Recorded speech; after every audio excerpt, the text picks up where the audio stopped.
on conferences and answering conference calls for papers. It's going to be pretty informal. We each have a little story to tell about our conferences that we've been to, and we'll start with introductions, and then we'll turn it into more of a discussion format, I imagine. So, all right, we'll start with Roger. I'm Roger Davis. I teach in the English program under the umbrella of the School of Arts and Sciences. And I'm Trish Campbell. I teach in Communication Studies, also same department, same school. And I'm Yvonne Phillips, and I'm a librarian with, what are we called nowadays? Library Information Commons? I know it's not funny. And I'm Alison Jeppesen. I'm in the Center for Teaching and Learning. I'm a learning designer. All right. So who would like to start by telling us about their conference? And do you want me to bring your ad?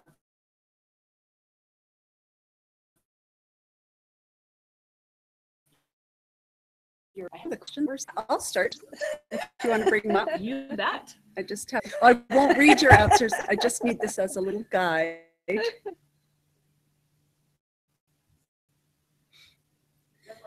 Yeah, that one's mine. So this conference is a joint conference that's held every other year that I have been to before. Both of the, so one is Society for the Social Study of Science, that's 4S. And then the other is EAST, which is the European version of that. And that's the European Association for the Study of Science and Technology. And I've been to those conferences separately and this joint conference before. This one is one that's upcoming that I've just submitted a paper to, and it's, these ones are always in really wonderful locations. This one is in Barcelona. The last one that I went to was in Buenos Aires, but it's great because they're really good conferences and they're in great places. The call for papers, in this particular case, the call for papers came to me because I've attended the conference before. So it's one that I know is a useful conference. I know that a lot of the people that are in my area go to it all of the time. Each of the individual associations have journals associated with them, which also lets you know about their credibility, right? So if they're publishing a journal associated with a conference, you know that it's going to be a good conference. Well, not always, but in this case, yes. Yeah, sometimes when they say they'll publish all of the conference proceedings, that's a little bit of a red flag, right? So one of the things that I find interesting about responding to comments is that I can fit almost anything that I'm currently working on into just about any call for papers that's in my area. So this one is about exploring collective spaces and futures. So it's about doing science and technology in spaces other than regular science and technology spaces. So my research that I'm working on right now, or just have finished, is about social knowledge production online with runners. So looking at a running injury forum online and how people use mediated forms of medical expertise. So I spin that into the idea of this collective creating science and technology away from regular sites of practice. So that's one good thing, is that when you see a call for papers, you don't have to feel like you have to create something totally new and original that fits this call for papers. Usually what you have can work with that. In terms of this, my expectations for this conference, I'll go on the past version. The program is uploaded beforehand, so you know who's going to be presenting there. So usually what I do is I sort of pick out the names that I recognize, and those are the ones that I like to go to. One of the first things that I look for are who the plenary speakers are going to be, because oftentimes those are the ones that I find most useful, because a lot of the other ones are case studies or things that are not necessarily applicable to what I'm talking about. In terms of presenting, it's a very low-key presentation. The most people I've ever had at a session for this particular conference is 30 people. And the questions are not confrontational at all. I don't think I've ever been to a session where it was one of those where somebody was just totally getting attacked. And oh, really? That's like so much fun. Yeah, well, and you know what? I have seen it sort of happen, and what happened was it was either a PhD student or an MA student, and the whole crowd rallied around the student and sort of slapped down the person who was asking the really I think they were really more inappropriate kind of questions. Like a lot of times people will ask questions about their own research or want to steer it toward their own research, and this person couldn't answer that. So people in the group helped them out. And obviously I do like going back to this conference because I know it's predictably a really good conference for me, and one where I will meet people who talk about the same things that I talk about, like expertise or care, or the kinds of things that I talk about in the way that I talk about them. So yeah. Great, thank you. You're welcome. Do we want to hold questions until the end and have it be more of a Sure. discussion? Yeah. All right. Who'd like to go next? Thanks, Yvonne. Roger, Yvonne? I'm happy to go if Yeah, sure. you want me to. What was the conference? Well, Alison will pull it up here. It's the BBEC, Behaviors and Beliefs in Education and Culture. So kind of like what Trish said, really we're academics, we teach behaviors and beliefs in education and culture. Anything's going to fit in there that you're going to do.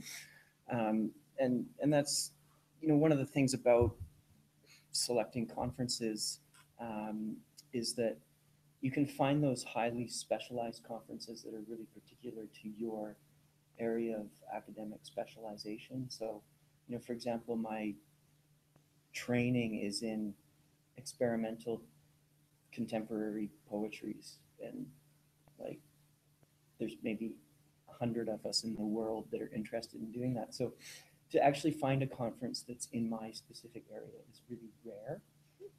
We actually ran a conference at my old job around that idea, and we filled it up. And it was a really good conference because it was so specialized. But usually I'm throwing a proposal into something that's very broad like this. I found this CFP via Facebook, actually. I have tons of academic friends on Facebook. It's the way I keep in touch with most of my academic contacts. So people are always posting interesting things on Facebook.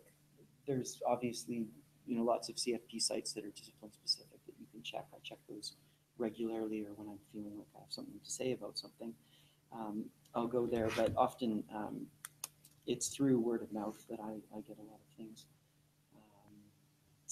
As for the requirements on this, I don't need to go through it. You can just get a flavor of it. I mean, culture and emotions in education, that can mean anything. Right? I mean, what I've found is that conferences, we were talking before about the health sciences conference being canceled because they didn't get enough registrants. That's a real common problem for people organizing conferences, finding enough people to attend, because they can be sort of cottage industries for people.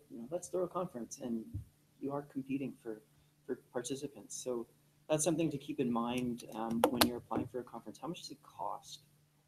Right? What's the funding for the conference? Who's putting it on?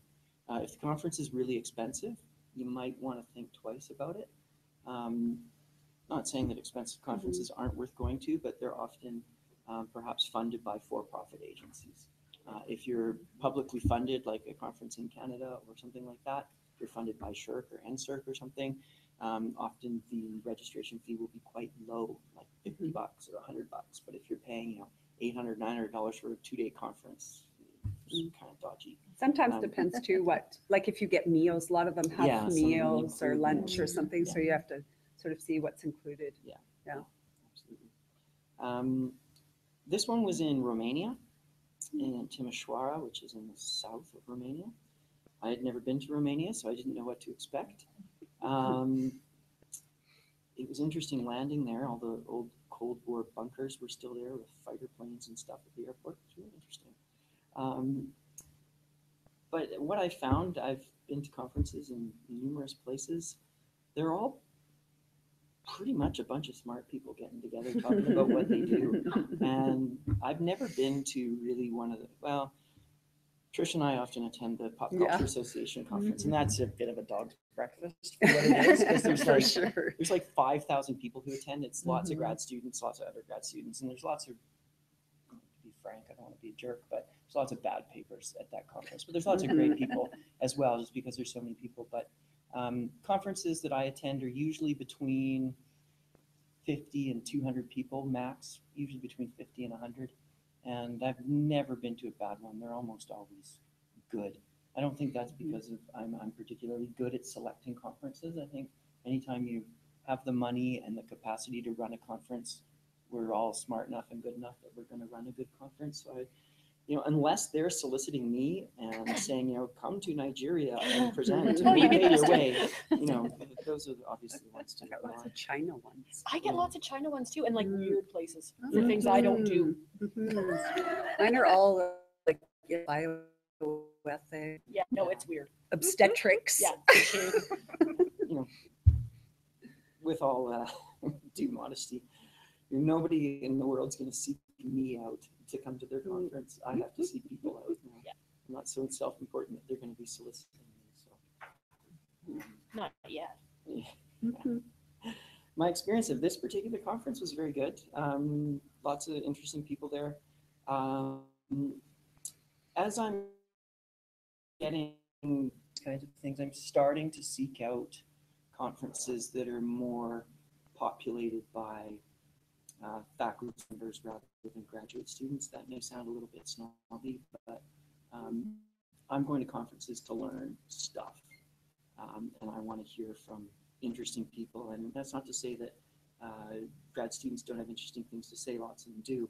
But one conference, this one was about a 50-50 split. It was pretty good that way. But I went to one conference where there was like maybe 2 grad students, and they were all like super high-flying people. I don't know why they took me as a participant, but it was amazing to be among people like that. It was very, it was intimidating, which you can get over pretty quickly, but it was hard to get into the group because they all knew each other because they've been going to this conference year after year, so it was kind of cliquey. And being the new person, it was sort of hard to get to know people, which is always a concern at conferences when you're going solo. What are you going to do in the downtime and whatnot? That's a whole other element of it. But that's it for me. Aside from questions. Sure.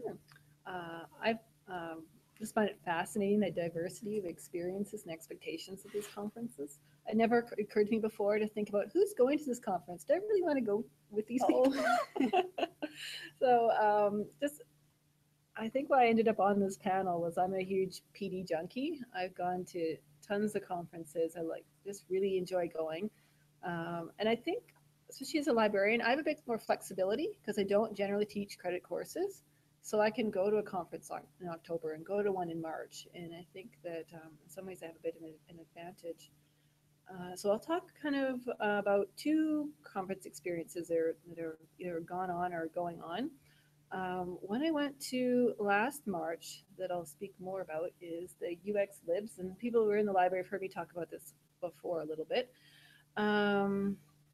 And so it's a user experience conference. So that's a big thing in libraries right now is how are people using the library? What are the barriers as far as their learning, their access, how they use the space? I found out about it because I got an email that said, hey, have you heard of this? Maybe you should go. And I did end up going. And it's a first-time conference last year. So you might say that I took a bit of a chance going to something I'd never been put on before. But they seem to have their stuff together. So and so they didn't ask for papers this year, or sorry, last year. But what's interesting is they're asking for papers this year, because in the library world, conferences tend to be very, very practical. So we're looking at how to sort of do things better in the library. Not that there's not sort of people doing research about libraries, but things that I tend to go to are very practical. So this one actually basically taught us how to conduct a research study in the library. And now this year they're asking for people's papers that they wrote on doing their research, which is kind of interesting. I didn't actually write a paper, so I'm not going back this year. But just, so the diversity of calls for things. So So they didn't ask for papers, but they did make it very clear that you were going to work and you were going to be on teams and you would have to do things, which again is kind of unusual for some conferences where you're just sort of a passive participant. So, and yes, we did have to work. But they, because it's user experience, and these are University of Cambridge librarians doing this, their call for people is very different. So I'm just going to read a bit of their promotions from last year. UX Lib Conference 2015. User Experience and Libraries Conference, March 2015, Cambridge, UK. Short version, you're awesome. It's at St. Catherine's College, Cambridge University, UK. Our new website is now available on an internet near you. Longer version, hey, you're awesome. So, I mean, they're being kind of fun about it, but it was actually a very, very good conference. And, you know, like they say, you know, we're keen to make sure this is fun, useful, and practical. Emphasis here is on practical, and as they say, that's big in our world. And of course, it's going to be fun. There's going to be prizes, but I just got a kick out of that because other people, you know, sort of saw this call as well and said, "So am I going to go to this?" Because it sounds so innovative and fresh and that kind of thing, and it really was. So yeah, as far as going, I was a little bit concerned about having to do all this work where you just don't, you know, sit around and hang out with people you know and drink coffee and that sort of thing. So, but no, it was very good, and I did learn a lot. I would definitely go back. Absolutely. This year it's in Manchester, so I would encourage people to go this again.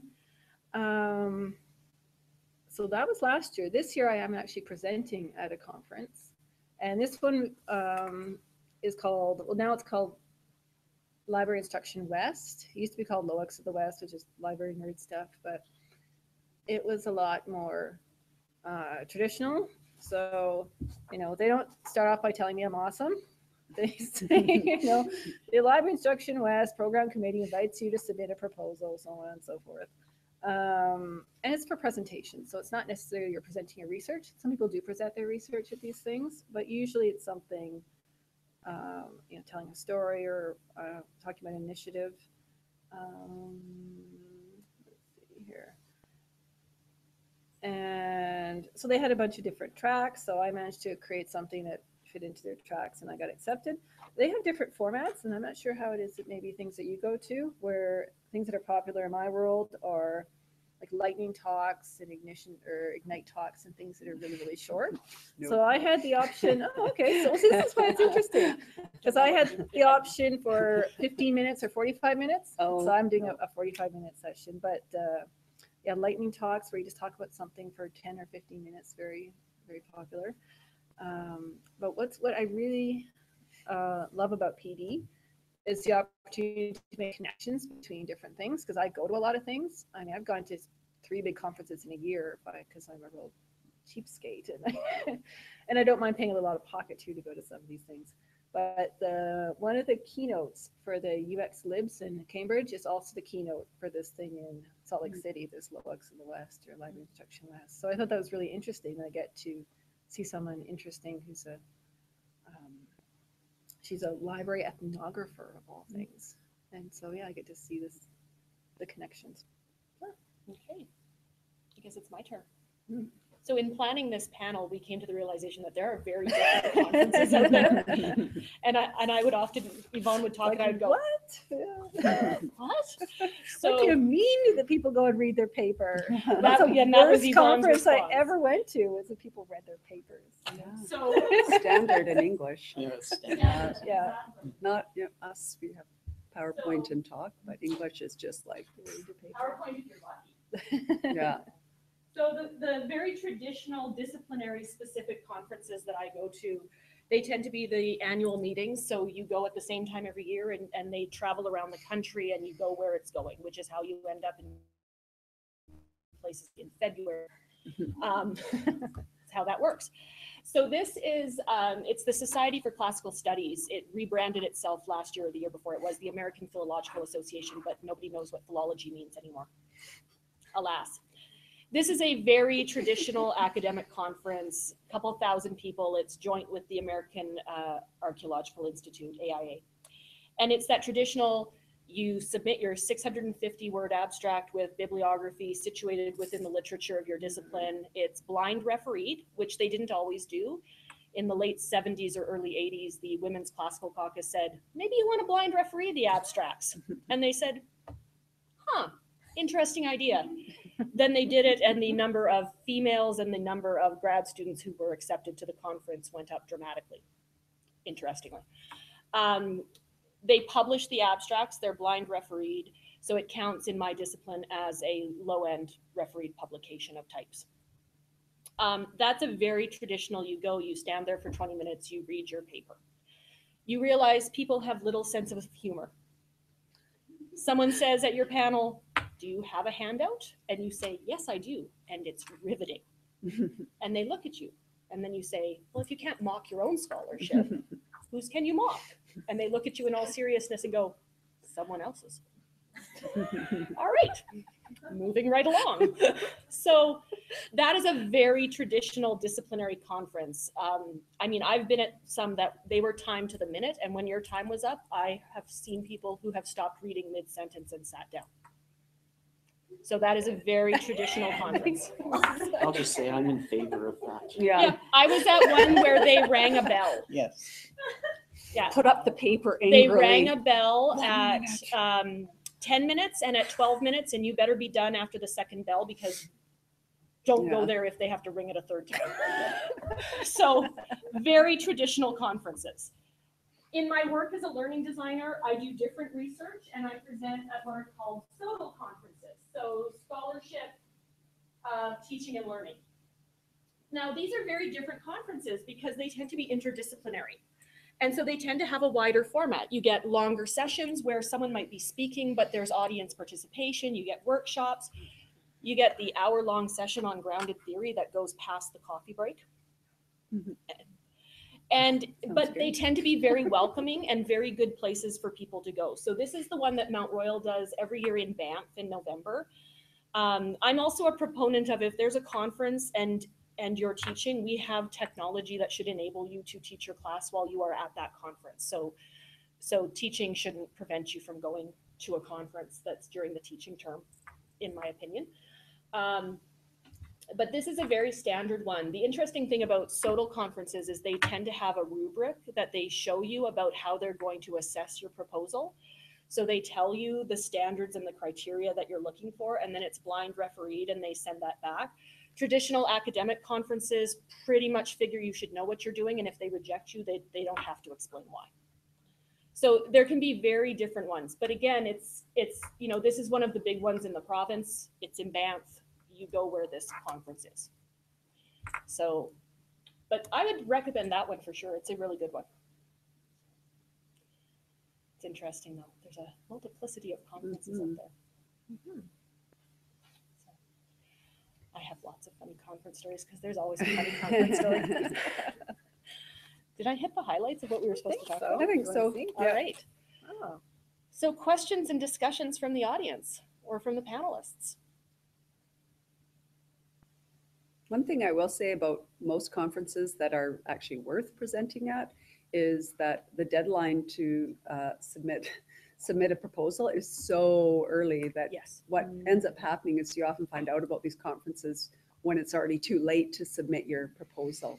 And if it's fairly close to that date, I have weaseled my way into 2 conferences past the proposal date. So if you really think that it's something that you want to go to, it's sometimes worth it, even if the call for papers is closed, to try to get into it. Because often, I mean, I have one that's going to be in, the call for papers is a full year before the conference. Yeah. Yeah, full year. Yeah, they're usually Yeah. pretty far in advance. So Yeah.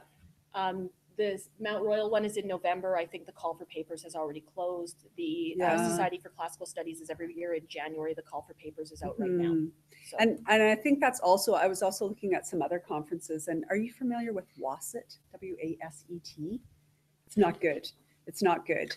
No, it's totally, if we're talking about, we were going to start talking about those predatory type conferences and ones that are really expensive. This one is in June, and I think the call for papers closes at March 1 or something, and it's at the beginning of June. There's no way that they can referee papers they're just in accepting that them. short period of time, put together a program and do it. So there's no, you know it's going to be a crappy conference because the turnaround is just way too fast. What discipline is that? It's not even a discipline. It's science. Is it science, engineering, and technology? It goes across everything, but this particular one is like a mass comm and journalism studies. So they have, you can tell because they have 5 of them in 5 different locations. This one is held in New York, but you pay in euros. So it's sort of like, okay, I know this is someone just trying to generate money from a conference, and it's something like 500 euros for a 2-day conference, which is really, really expensive. I will say, like SOTL conferences like this one, because it's a symposium, it's like $400 or $600 for the 3 days, whereas like my annual association ones, they tend to be that $125 registration fee. Yeah. But so what are your tips for recognizing a lousy conference and avoiding it? Like the short turnaround on proposals is one. Mm-hmm. The weird location versus currency versus. Yeah. Do you look into the reputation of the organizing group? Like if it's not organized by a proper, academic society or a university or a proper institute of something. Mm-hmm. And look who they have on their editorial board. All you have to do is Google a few names. Although I have heard of these sort of bogus conferences just pulling names off and saying that they're on their editorial board and they have no affiliation with the conference at all. There's so that's not predatory publishing and conferences that both do that. Yeah, so I have to be careful of that one. Those kinds of cracks, I think, often will emerge once you submit. Like if you're not sure, you can't find information, because none of these things are foolproof and indicating that the conference isn't worth going to. But once you submit, generally the feedback you get from them will indicate whether it's worth going to or not. Like I sent something off last October or November, and they were taking their time getting back to me. And then they sent something along in December saying, we'll get back to you in January. And I didn't hear anything. And it's now February. I just emailed them on Monday saying, what's up? Because it's an interesting conference. Maybe they're just busy, I don't know, or whatever. And I haven't heard back from them, so I'm kind of like, it might not fly. Yeah, and talk to people, especially if they're interdisciplinary, like teaching ones. Lots of people have gone to different teaching conferences. Like I know some that are supposed to be quite brutal. Like that Clute conference is not supposed to be good.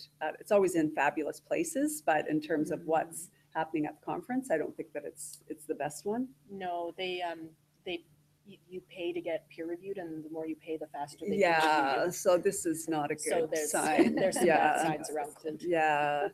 And it is always worth it to present, I think, if you can, just because the way our PD is structured. I mean, you can present 3 times a year and get an extra $4,500 for travel. So $1,500 goes quite a long way. So I'm Leanne Big. I'm Yeah. a consultant. Yeah. So I just wanted to say that I don't know, I did a newsletter where I was trying to highlight some of the upcoming calls for proposals, early bird registrations and that sort of thing. So, your comments about the calls coming up earlier, what I'm hoping to do is, in the spring before everyone disperses for the summer, kind of say, here's all the calls and proposals that are September, October that, you might want to start thinking about. So interesting, your education conference that you went to, anytime you hear, colleagues, because we may let colleagues in our own areas know, but especially for SOTL or teaching and learning, forward the information to the PD consultants. So if someone asks us about a conference or, as I'm putting my newsletter together, I'm probably not going to say stay away from these conferences, but we heard this one was really good. You might want to consider it. And just trying to share and spread the word more on where and what kind of conferences other people are attending, but really trying to promote with the scholarly activity aspect the calls for proposals. I think the travel grant's really important. That's how I'm going to. Yeah, that really is. Yeah. And I was thinking about the bad conferences because I think it comes part of its expectations too. Because what I can single out in my conference attending history is the worst conference I ever went to That was the one where people did stand up and read their papers, and it was so different than what I was used to in my discipline. And I'm thinking, this person came all the way from Austria to read his paper. Like, for me, it didn't make any sense at all. Yeah. But I mean, I think in my area, we kind of hear from each other, which are the good conferences. Like, lots of them have been around for a while and they have good reputations. Like this Library Instruction West, it's been around for quite a while. It's known as a grassroots, affordable conference about instruction in the library world. Mm-hmm. The Yeah. other thing I'll say about bad conferences is those ones where you're presenting to a room full of crickets, or like one person shows up to your panel and it's just, I don't know, it's just crushing. Deadly. It's, Yeah. it's horrible. Right? You go all the way from Austria or wherever you're from, and there's two people listening to you. Or in some cases, not me, but people we know. Yes. Nobody shows I up. know. There's nobody. Not even the other panelists show up. Yep. You know, it's a real problem. You know, and sometimes you can't avoid it. Yeah. But generally, you know, if there is a description of how the conference operates in it, like if they have 19 concurrent sessions, that's a problem, right? But if it's all linear, you know, that there's only one session at, you know, 3 or 4 sessions a day and that's it, you're sort of guaranteed an audience, which makes it that much better.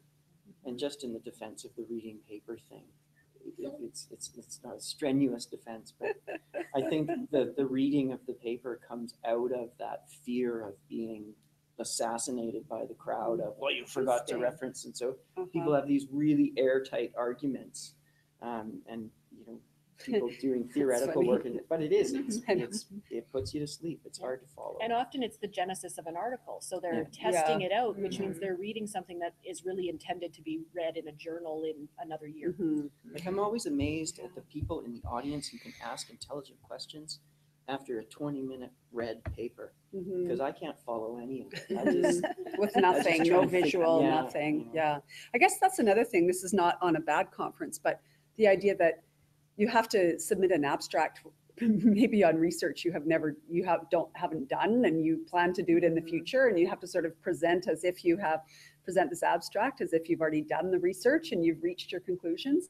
I don't think you have to feel really committed to that necessarily. I mean, everyone does abstracts without having anything to back it up yet at that point. And then your conclusion is Yeah. Well, And I generally find there's like 2 different types of people in the world. You know? Uh-oh. I don't What wanna type I don't will wanna I be? I don't want to be too schematic about this, but I generally find that there's those people at the nascent stages, the emerging stages of research, where they're kind of floating ideas and looking for feedback. And then there's those people who start out their paper by saying, this will be published next month in, and it's like, and it becomes more of a report, and all the things have been decided upon. And there's no real well, I mean, there's the potential for communication, but it's more of a delivery rather than a conversation. And I tend to gravitate more towards the conversational sides of conferences, things that are exploratory rather than to get some feedback to Yeah. publish something that you've worked on already. Yeah. Whereas in the very traditional conference that I've gone to, this is the abstract. It's, you know, it's that 650 words, and it is like, it's a paper, and if you're putting in Greek, you better use a Unicode font, and like it's very traditional. And the idea is you go and you read it. And they would be appalled if somebody like Did a freestyled it. 15-minute Yeah. And that's a long abstract too, like 600. I submit no 650 word abstracts. That's not even a possibility. I would love to, because it's always so hard to make them shorter, but 250, maybe 300 words would always be the longest. And the latest one that I did, they did a short abstract that goes into the program, and then your one that's a little bit more extended. And in SOTL, what's interesting is you often have to have 2 versions of your abstract, because if they do blind refereeing, so if you're doing any institutional research, you have to have one that's stripped of identifiers, so they can't tell that you're at Red Deer College. And then you have the one with the identifiers that goes into the book after they've accepted you. So that's another interesting difference. Can anyone speak to more of a teaching workshop / education type session as opposed to a presentation on research? SOTL conferences tend to have those. So the Mount Royal Symposium, it starts with a day of pre-conference workshops. And then a lot of the presentations are very much more that idea of like working together on things.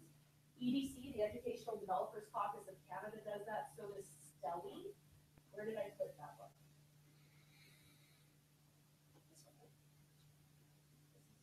Nope, that's Library West.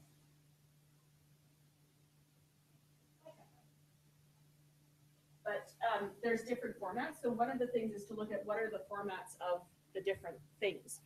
Are there poster sessions? Are there roundtable discussions or water cooler sessions?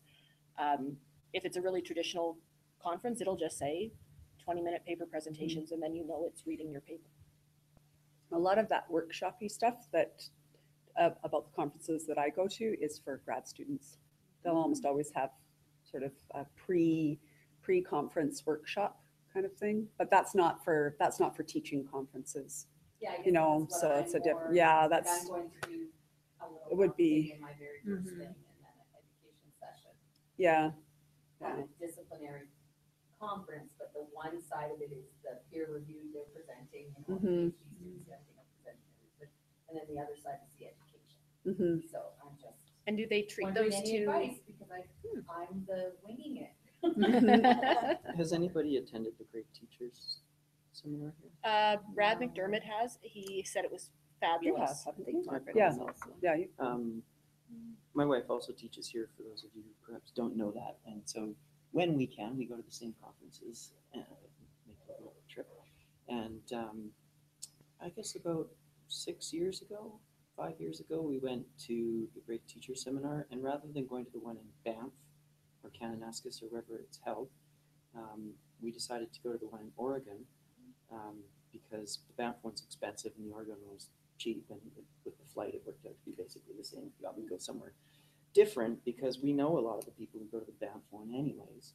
And so we met a whole bunch of really interesting people, and that's maybe more of what you're speaking to, because it's 4 days of just, there's a kind of general approach that they do where they start on the first day on very individualized things, you know, like what do you do? What do you need out of this? And they move it from, you know, the individual teacher to the classroom, to the department, to the institution, and you get a kind of, you know, broad scope of how you might, you know, fit into your institution better, do your practice better, and all that kind of stuff. And it's got a bit of everything for everybody, and it was a really interesting experience. It's a working one recommend- though, right? Oh, it's Like you got to go and you have to But work I've heard hard. great things about that. I didn't realize there's other locations, so that's something we should take from a PD perspective to let people know. Yeah, and I'm actually going back this year as a facilitator Oh, that's cool. in Oregon, so that's going to be fun. Mhm. Be on the other side. And did they ask you to be a facilitator? Do you So have to you do any are kind of soft. training or anything like that? They're running a training thing next weekend, but I'm actually going to a different conference next weekend and Oh. I can't go. So, Okay. you know, the one that I'll say about the Oregon one is that it's put on by community colleges, and it's largely community college people who go.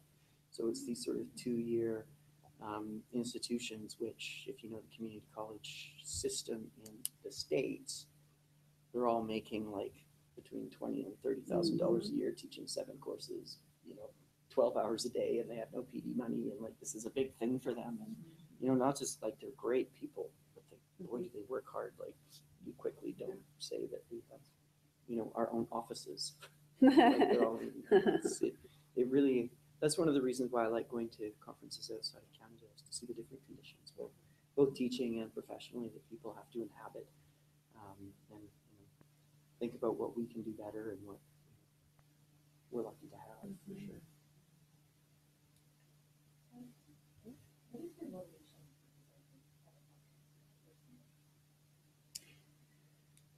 For me, it's primarily to get feedback on what I'm presenting. Like when I was presenting stuff for my dissertation, people would sort of point out limitations or directions that I could go in. And in fact, I incorporated I had already done my research, but I did point that out as a limitation of my research. So for the most part, it's for me when I'm presenting, it's to get feedback. Of course, I go to hear what everybody else is saying too, but in terms of my motivation for presenting, that's what it is. And of course, you get more money if you present, right? You get $1,500 if you present. So, What's your motivation? Motivation to present. Really, it's a way for me to stop procrastinating and actually that's a good articulate what I'm idea. Yeah. thinking. That there's something at stake here, and I can't just kind of That's go true. in and, you know, Wing it. yeah. Yeah. Well, you can sort of wing it. Depends what conference it is. But, And I find that is a very useful thing for my own teaching, because I teach writing, composition, argument, and so forth. It's my own practice of doing those things that I try and teach my students to do, and going through the process of writing abstracts and crystallizing ideas is just what we do. I mean, that's what I do, and so it's just a chance to exercise those muscles, really. And things eventually work up into publications or other projects that we work on. gives you a deadline. Yeah. Yeah. Deadlines are good. And I think it's part of being an academic in the discipline. Like you go, you get feedback, you hear other papers that are sort of what's on the cutting edge in your discipline, or possibly not so cutting edge.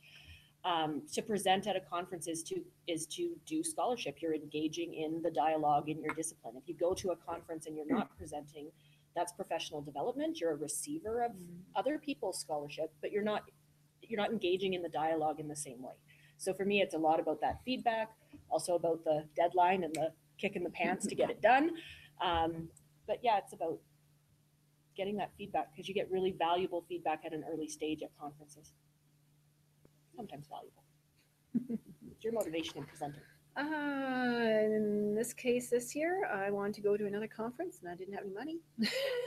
So I thought, well, let's see if I can write a proposal and get something accepted with it, which I did, which I was happy about that.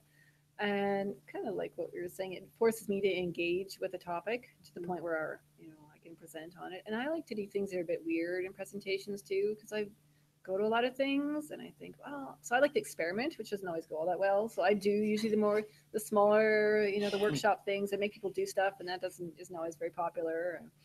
But I'm willing to usually take a chance. And You haven't been to the conferences I went to as a grad student.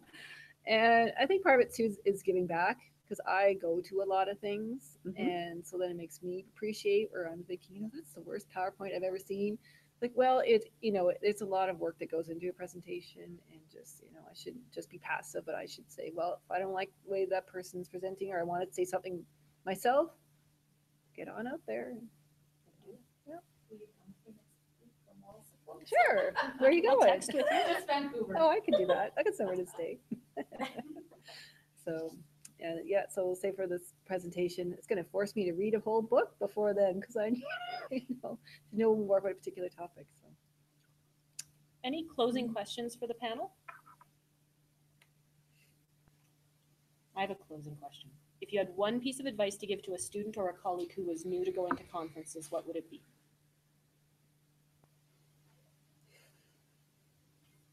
oh, I know something. I went to a Canadian Library Association conference, and at the beginning of the conference, one of the organizers or bigwigs or whatever stood up and gave a talk and said, welcome to this conference.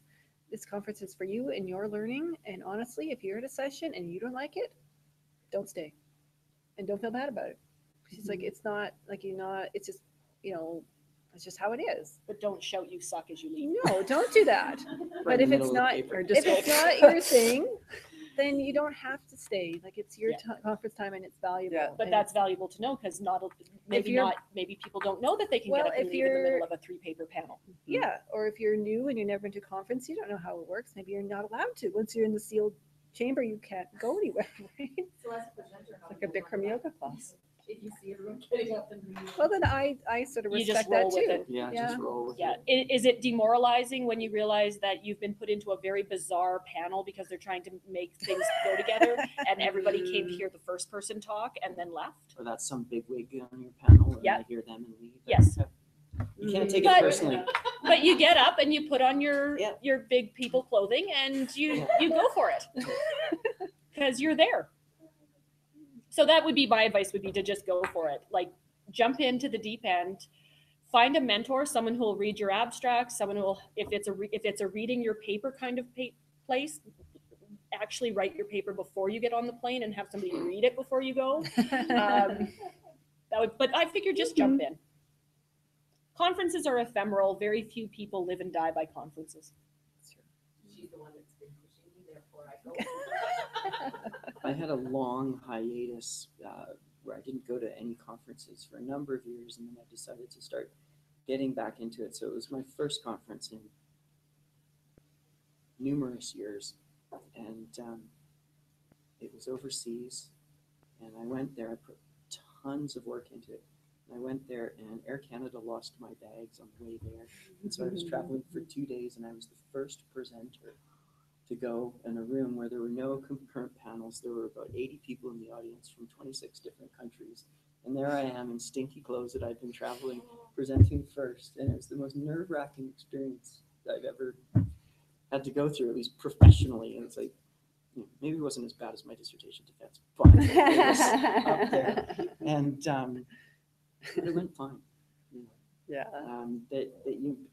I'm the type to build it up in my head and get all anxious and nervous. And do I, the imposter syndrome, am I good enough? And am I smart enough? Do I know my stuff? That happens to everybody, I think. And as Alison says, just go for it. Mentor I had said, nobody's going to remember in 20 years that you were even there. Yeah. Or what you even said, So even if you say something really stupid, chances are people aren't going to remember it anyways. So, Well, yeah, and your it's- purpose is to communicate with Yeah. them. It's not to be like this amazing, great presenter or anything. Like you have something that you want to say, and so you just sort of focus on what it is you're trying to communicate. And And when you get the mixed reviews afterwards, you think, well, at least half the people like well, this. that means that at least they were listening. At least they weren't, like I find sometimes Yeah. now people bring their technology and you have no idea if they're listening, right? If people are typing away on things or are they it's just taking like notes, teaching a class. asking questions? I have no idea. Right? Yeah. And that's another difference. Some SOTL conferences will do feedback after the session. So they'll give everybody a feedback form. You get feedback and then they scan it and email it to you after the Wow. conference is Wow. over. And then you get to read, it's like an SFI on your conference. Academic conferences do not do that. Yeah. Not You get that I comments know. about your shoes and your hair and stuff Yeah. like that. Like you do in your SFIs. Yeah. Like this one, I'll get feedback. Oh, really? Yeah. Oh, I've never had that. Yeah, it's an interesting experience. Oh, we forgot to talk about discounts. Oh yeah, do you guys get any discounts or perks for being speakers? Because I have never, and then Library World is different. It's really common. No, only Yeah. because I've been a student for so long. I've Right, been getting because my often they have student a student discount rate, for yeah. just kind of cheating. But I'm a student paying tuition.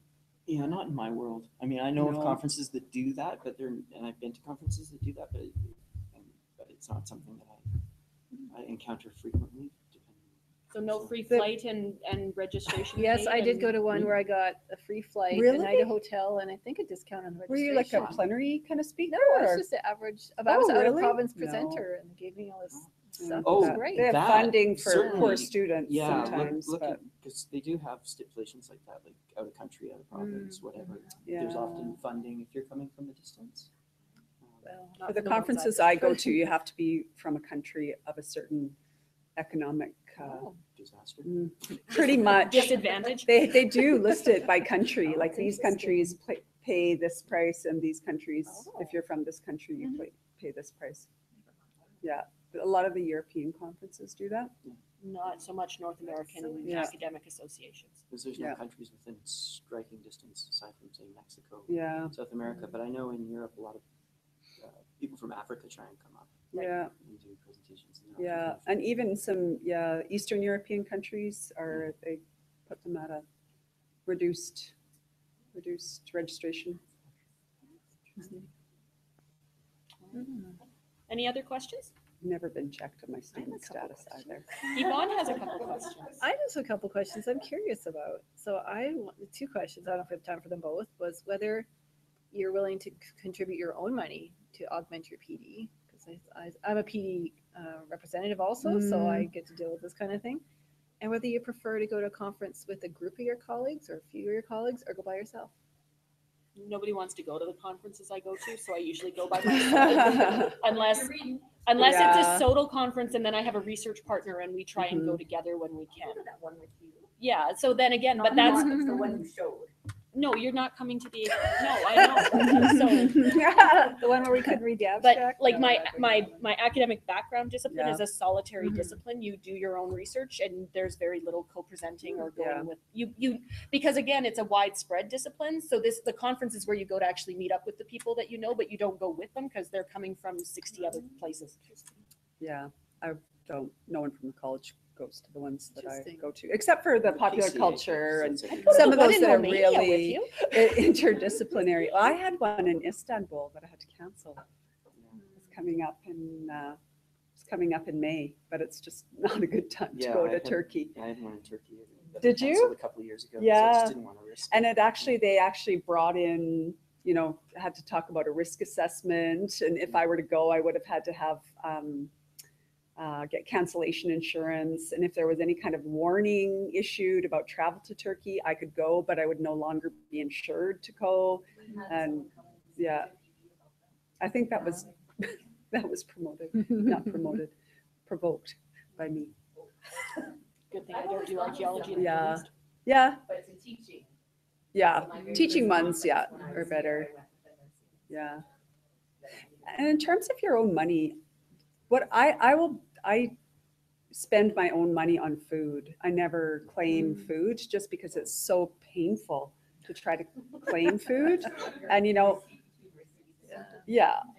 I just think it's And I might interesting. like to have a drink or something, and not feel like I should be frisked for my receipts on the way out or something. I think as a super cluster rep, I I don't mind to a certain extent. Like Yeah. I probably could go to Cambridge, cost me $200, $300. I don't care. Yeah. But the people, like they will absolutely not spend 1 cent Oh, of their own money on PD. Well, So that's I would interesting. I'd want to think about it more, but I would fairly strenuously speak against any kind of Spending expectation of spending Oh, your yeah, money for sure. on anything. You're in a foreign place for work, and work should pay for that. I mean, it's professional development. You're on the job. You're representing the college. What you do in your own time when you go for dinner at night, if you want to go to a Yeah. movie or have a drink or go to the bar with, that's fine because there's a social element to it, and that shouldn't be picked up by the because that's Yeah. off hours as it would be here. We're free to go downtown, do whatever we want in legal limits. So any kind of talk around supplementing. No, I don't think you should have to. Whether you're I do choosing just 'cause whether it's you can go or painful. not. Like if I didn't chip in a couple $100, I wouldn't get to go. I mean those kinds of things. I'm just curious. Like you're Like out of you've your already allotment, I'm out of my overspent your allotment, but I PD still money. wanna go. Yeah, that's the only reason I do Yeah. too, Yeah, because that's I just a can personal well choice. Yeah, spend. so- And I I'm just would, curious. like, money. before I came here, I would have because we didn't have this kind of PD. If I was going Yeah. to something, I was paying out of pocket because there just was not that institutional support. Mhm. Yeah. And when they had per diems, I would claim my meals, but it's just I can't handle the You come home with this administration wad and of receipts. just Water can't. receipts. No, I don't it's not drink, worth it's it. easier for me. Well, it's not just because I drink. It's not like I'm, let's end it on that.